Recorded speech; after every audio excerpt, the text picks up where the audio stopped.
అందరికీ నమస్కారం. వేదిక మీద ఉన్నటువంటి పెద్దలకు, ఇక్కడికి వచ్చినటువంటి జిల్లా కార్యవర్గ సభ్యులందరికీ ప్రత్యేకంగా నమస్కారాలు తెలియజేసుకుంటూ, మెయిన్గా మన కార్యవర్గం రాబోయే స్థానిక సంస్థల మీద దృష్టి పెట్టాలి. మున్సిపాలిటీలు, సర్పంచులు ఎన్ని గెలుస్తామనేది కాదు, కానీ ప్రతి గ్రామంలో బీజేపీ అనేది కనబడాలి. తప్పనిసరిగా అందరూ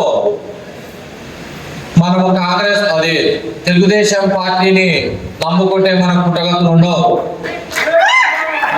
సింగిల్ గానే పోవాలా, సింగిల్ గానే నిలబడాలా, సింగిల్ గానే గెలవాలా. ఇప్పుడు ఈ రాష్ట్రంలో కాదు, కానీ మన జిల్లాలో అయితే ప్రతిపక్షము మనమే పోషిస్తున్నాము, మిత్రపక్షము మనమే పోషిస్తున్నాం. ఎక్కడికి పోయినా అన్యాయం బీజేపీ పార్టీకి ఉంది.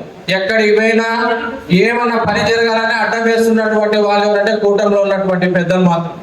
ఎన్నోసార్లు మేము ఇక్కడికి వచ్చినటువంటి జిల్లా మంత్రులకైతేనేమి, రాష్ట్రాల్లో ఉన్నటువంటి తెలుగుదేశం పార్టీ వాళ్ళకైతేనేమి కంప్లైంట్ చేసినా కూడా మార్పు రాదు. కాబట్టి మేమైతే నగర పంచాయతీ, గూడూరు నగర పంచాయతీ ఉంది, కర్నూలు మున్సిపాలిటీలో 4 కార్పొరేషన్ ఉంటాయి. ఖచ్చితంగా బీజేపీ పార్టీ నిలబడుతుంది, ఖచ్చితంగా గెలిపించుకుంటాం. మీరందరూ సహసహకారాలు కావాలి. ఎంత ఎవరెవరిని వచ్చినా కూడా ఈ మురళీకృష్ణ కోడుమూరు నియోజకవర్గానికి అండగానే ఉంటాడు.